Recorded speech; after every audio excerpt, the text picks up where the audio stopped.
ভোটের মুখে আবারও মমতা বন্দ্যোপাধ্যায়ের প্রিয় অফিসারকে সরিয়ে দিল নির্বাচন কমিশন। লোকসভা ভোটের মুখে বাংলার আরও এক অফিসারকে সরিয়ে দিল কমিশন।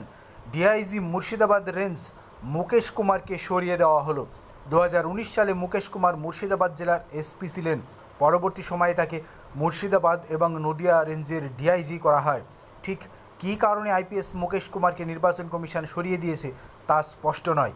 কমিশনের নির্দেশনামায় শুধু উল্লেখ করা হয়েছে ওই অফিসারকে সরিয়ে আপাতত পুলিশ হেডকোয়ার্টারে কোনো নন ইলেকশন পদে রাখতে হবে। রাজ্যের মুখ্য সচিব বিপি গোপালিকাকে চিঠি দিয়েছে কমিশন। সোমবার বিকেল 5টার মধ্যে ওই পদের জন্য 3 জনের নাম বাছাই করে কমিশনে পাঠাবে রাজ্য।